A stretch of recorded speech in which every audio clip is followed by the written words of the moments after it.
तो चलिए तीसरा अपन ग्रुप लेते हैं हैव वर्ब्स। ठीक है, डू वर्ब्स की बात की, बी वर्ब्स की बात की, और अब अपन बात करते हैं हैव वर्ब्स।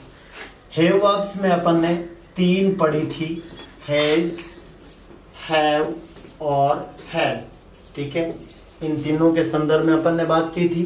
ठीक है, सिंगुलर प्लूरल आपने समझा अच्छी तरह से, हैज हैव प्रेजेंट को, और हैज है आपके सिंगुलर, हैव है आपके प्लूरल, और हैड जो है वो पास्ट को रेफर कर रही है, और सिंगुलर और प्लूरल दोनों के साथ में प्रयुक्त होती है। क्लियर? चलिए अपन इसको भी एक डायग्राम से समझते हैं, समझने में आसानी रहेगी। आपके सामने इसके जितने भी प्रकार से प्रयोग है वो एक नजर में आपके सामने होंगे। क्लियर? हैव वर्ब्स जहाँ पे हैज भी है, हैव भी है और हैड भी है, तीनों का प्रयोग हो सकता है। ठीक है, सबसे पहले देखो, पहला जो है आपके यहाँ पर हैज और हैव। ठीक है, हैज और हैव। ठीक है, अब इसके साथ में यहाँ पर आपके प्रयोग किसका हो रहा है? इनके साथ में past participle form of main verb.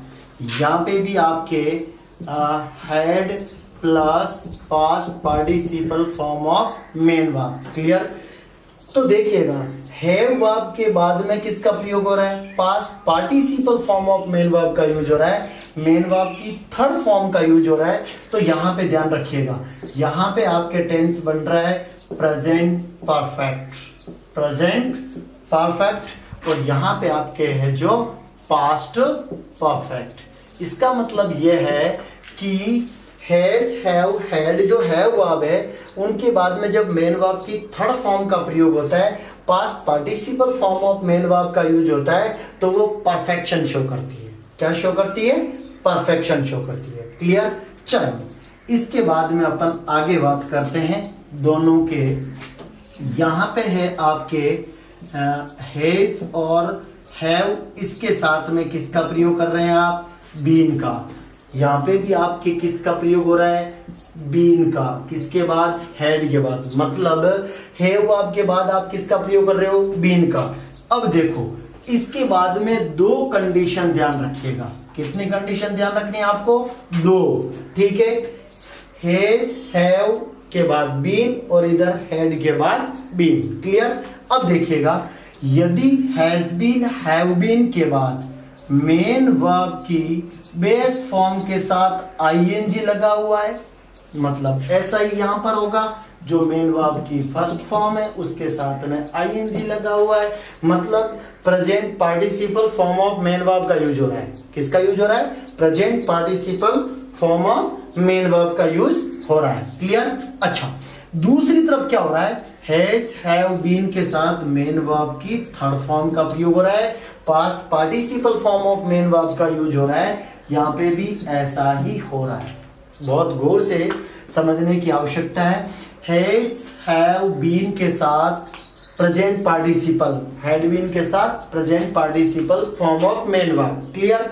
और इधर क्या हो रहा है? हैज, हैव, बीन के बाद past participle form of main verb, और इधर हैड बीन के बाद past participle form of main verb. अच्छा, इधर देखिएगा, जब हैज, हैव, हैड के बाद बीन प्लस प्रेजेंट पार्टिसिपल आ रहा है, तो यहां पे आपके कौन सा टेंस बन रहा है भाई? Present perfect progressive, present perfect progressive. तो यहां पे कौन सा बन रहा है आपके? Past perfect progressive, past perfect progressive. Clear? अब देखिएगा, हैव वर्ब के बाद बीन आ रहा है, ठीक है, और उसके बाद मेन वर्ब की थर्ड फॉर्म आ रही है, तो ये आपके बन रहा है पैसिव स्ट्रक्चर। कैसा स्ट्रक्चर बन रहा है? पैसिव स्ट्रक्चर बन रहा है। ठीक है ना? अच्छा, किसका पैसिव बन रहा है? प्रेजेंट परफेक्ट का, और इधर किसका बन रहा है? पास्ट परफेक्ट का। क्लियर?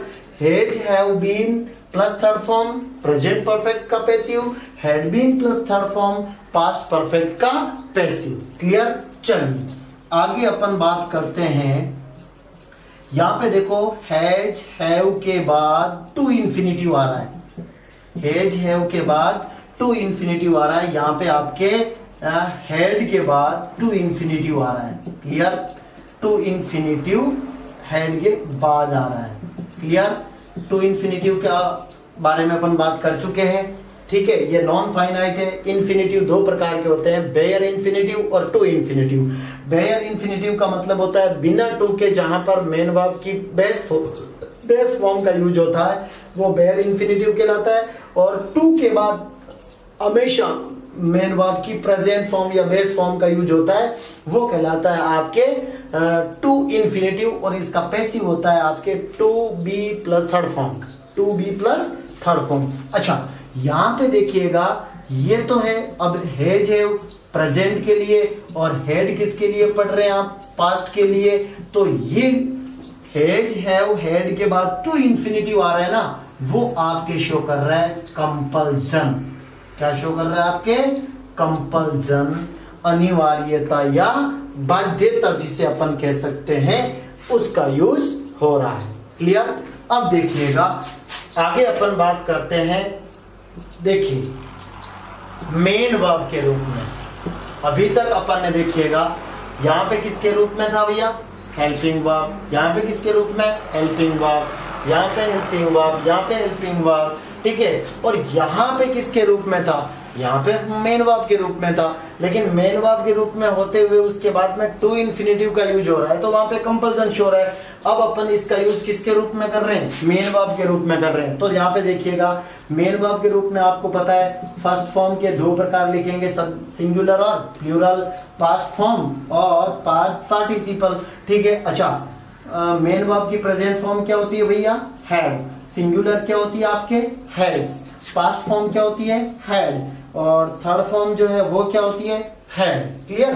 तो यहां पे देखिएगा मेन वर्ब के रूप में भी इनका प्रयोग किया जा सकता है, लेकिन ध्यान रखिएगा जब इनका यूज मेन वर्ब के रूप में होता है तो ये पोजीशन शो करती है। क्या शो करती है? पोजीशन शो करती है, ओनरशिप शो करती है। क्या शो करती है? ओनरशिप शो करती है। तो हैव वर्ब का जो यूज है आपके सामने है। क्लियर? अब अपन चलते हैं एग्जाम्पल की ओर। ठीक है।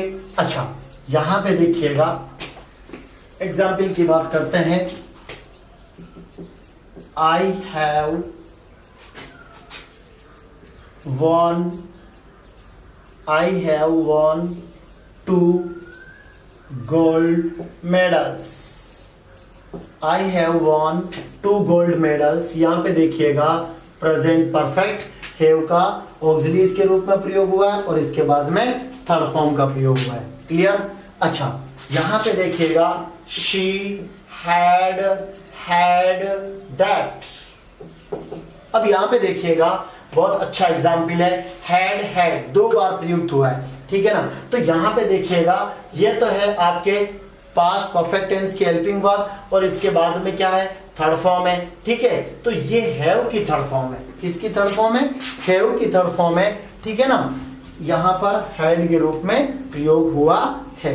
ठीक है ना? तो यहां पे देखिएगा हैड का यूज हेल्पिंग वर्ब के रूप में भी देख लीजिएगा और मेन वर्ब के रूप में भी देख लीजिएगा। ठीक है ना? अगर हम पैसिव की बात करें तो यहां पे देख लीजिएगा I have won 2 gold medals। ठीक है। अच्छा, दूसरा एग्जाम्पल ले लेते हैं। she has finished the poem। she has finished the poem। ठीक है, यहां पर देखिएगा हैज का यूज किसके रूप में हुआ है? ऑक्सिलरीज के रूप में, हेल्पिंग वर्ब के रूप में, और इसके बाद में मेन वर्ब की आपके कौन सी फॉर्म आ रही है? Third form. अच्छा, इसका पैसिव बनाएंगे आप तो क्या हो जाएगा? The poem has been finished। the poem has been finished। तो यहां पे देखिएगा बाहर, तो यहां पे देखिएगा has plus third form present perfect, has helping verb और ये मेन वर्ब की थर्ड फॉर्म। यहां पे देखिएगा has been plus third form, has been plus third form, ये प्रेजेंट परफेक्ट का पैसिव है। प्रेजेंट परफेक्ट का क्या है? पैसिव है, जहां पर हैज हैव के बाद में बीन और आगे थर्ड फॉर्म आ रही है। लेकिन has have been, have verb के बाद में बीन और प्रेजेंट पार्टिसिपल आ जाए तो परफेक्ट प्रोग्रेसिव बन जाता है। क्या बन जाता है? Perfect progressive. चलिए परफेक्ट प्रोग्रेसिव का एग्जांपल लेते हैं अपन। she has been teaching here she has been teaching here since 2018। यहाँ पे देखिएगा हैज बीन, हैव वर्ब है, उसके बाद में बीन है, और यहाँ पे देखिएगा प्रेजेंट पार्टिसिपल का यूज हुआ है। किसका यूज हुआ है? प्रेजेंट पार्टिसिपल का यूज हुआ है। तो यहाँ पे देखिएगा ये प्रेजेंट परफेक्ट प्रोग्रेसिव टेंस है, प्रेजेंट परफेक्ट प्रोग्रेसिव टेंस है। जहां पे सिंगुलर सब्जेक्ट है तो हैज, प्लूरल होता तो हैव हो जाता, ठीक है ना। They have been teaching, okay, she had been teaching, ठीक है। तो यहाँ पे हैड बीन तो पास्ट परफेक्ट प्रोग्रेसिव टेंस बन जाएगा, ठीक है ना। तो यहाँ पे इस चीज का ध्यान रखना है विशेष तौर से, has plus third form, has have had plus third form perfect tense बन रहा है, ठीक है। हैज हैव हैड के बाद बीन है, आगे थर्ड फॉर्म है, तो यहाँ पे परफेक्ट का पैसिव बन रहा है, परफेक्ट का पैसिव बन रहा है। जबकि हैज हैव हैड के बाद बीन और आगे प्रेजेंट पार्टिसिपल आ रहा है, वो आपकी फर्स्ट फॉर्म प्लस आईएनजी आ रही है, तो प्रेजेंट या पास्ट परफेक्ट प्रोग्रेसिव टेंस बन रहा है। कौन सा टेंस बन रहा है? परफेक्ट प्रोग्रेसिव टेंस बन रहा है। क्लियर? चलिए अब अपन बात करते हैं जो ये संरचना है किसके रूप में? मेन वर्ब के रूप में और टू इन्फिनेटिव के रूप में, ठीक है। इच्छा, चलिए देखिए,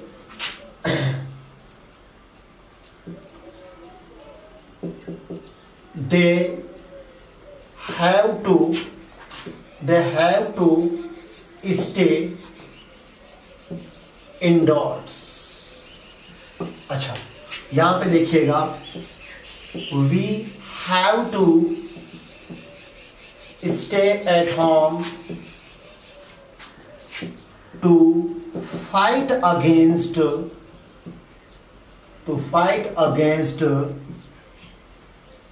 कोरोना वायरस, ठीक है। तो यहां पे देखिएगा we have to stay at home to fight against corona virus, ठीक है ना। तो यहां पे क्या शो हो रहा है? कंपल्सन, अनिवार्यता है हमारे लिए, बाध्यता है, अदरवाइज हम इसके जो अगेंस्ट में जो है अच्छी लड़ाई नहीं कर पाएंगे, या जो है अपन परतंत्र होंगे और कोरोना जो है जीतेगा, ठीक है। लेकिन यदि हम घर पे स्टे कर रहे हैं तो इसका मतलब यह है जो हम अनिवार्यता या बाध्यता है उसको फॉलो कर रहे हैं, और उसको फॉलो कर रहे हैं तो इससे बचने का जो है अच्छा उपाय है कंपल्सन, ये अनिवार्यता या बाध्यता, ठीक है। They have to stay indoors, तो यहां पे देखिएगा has have had plus to infinitive आ रहा है, has have had plus to infinitive आ रहा है। ये आपके हैज हैव तो प्रेजेंट कंपल्सन को शो करेगा, और हैड प्लस टू इन्फिनिटिव है वो किसको शो करेगा? पास्ट को, पास्ट कंपल्सन को, ठीक है ना। She had to go there, she had to go there, past compulsion, ठीक है ना। अब एक चीज यहां पे ध्यान रखिएगा, कंपल्सन या ऑब्लिगेशन के लिए जो कंपल्सन का सेंस अपन प्रयोग में लेते हैं, वहां पर आप किसका प्रयोग करते हैं? मस्ट मॉडल का प्रयोग करते हैं। किसका प्रयोग करते हैं? मस्ट मॉडल का प्रयोग करते हैं। तो ध्यान रखिएगा, कंपल्सन के सेंस में आप मस्ट और प्रेजेंट के लिए हैज हैव टू इन्फिनिटिव और पास्ट के लिए हैड टू इन्फिनिटिव का यूज जो है एक दूसरे के लिए कर सकते हैं, ठीक है ना। तो ये हुआ आपके टू इन्फिनिटिव का यूज। क्लियर? अब अपन बात करते हैं यहाँ पे जो है हैव वर्ब जो है उनका यूज किसके रूप में? मेन वर्ब के रूप में। अच्छा, यहां पे देख लीजिएगा मेन वर्ब के रूप में ये आपको दिखाई दे रहा है। मेन वर्ब की फर्स्ट फॉर्म की सिंगुलर है, जो प्लूरल है, सेकंड फॉर्म हैड है, थर्ड फॉर्म हैड है। मैंने आपको ये भी एक एग्जांपल भी बताया था, हैड हैड, ठीक है ना। अच्छा, she has a book on ancient history, ancient history, उसके पास प्राचीन इतिहास की एक पुस्तक है ना। पोजीशन या ऑनरशिप को शो कर रहा है, ठीक है ना।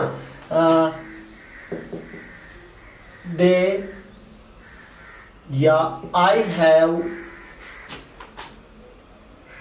a shop, I have a shop of clothing, I have a shop of clothing, ठीक है ना। तो यहाँ पे देखिएगा हैज और हैव, ठीक है। और उसके बाद में जो है मेन वर्ब की ना तो प्रेजेंट पार्टिसिपल फॉर्म है ना आपके पास्ट पार्टिसिपल फॉर्म है, ठीक है ना। तो यहाँ पे आपको ये जानना होगा कि मैंने आपको ऑलरेडी डू वर्ब में बताया था, है ना। तो यहाँ पे देखिएगा अगर ये हेल्पिंग वर्ब के रूप में होती है तो इनके बाद में मेन वर्ब का हमेशा यूज होता। अच्छा, मेन वर्ब की थर्ड फॉर्म आती, मेन वर्ब की थर्ड फॉर्म आती परफेक्ट टेंस के लिए, ठीक है। पैसिव होता तो इनके बाद में बीन होता, थर्ड फॉर्म होती, ठीक है। परफेक्ट प्रोग्रेसिव होता तो बीन के बाद प्रेजेंट पार्टिसिपल आता, लेकिन ऐसा नहीं है। सेंटेंस अफर्मेटिव है, सेंटेंस अफर्मेटिव है। तो यहाँ पे ध्यान रखिएगा कि इनका यूज जो है किसके रूप में हो रहा है, मेन वर्ब के रूप में हो रहा है। शी हैड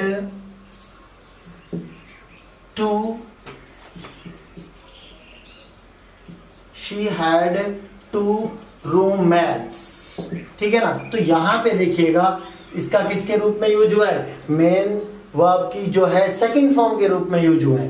किसके रूप में, हैव की सेकंड फॉर्म पास्ट फॉर्म जो है उसके रूप में यूज हुआ है। थर्ड फॉर्म की अगर हम बात करें, ही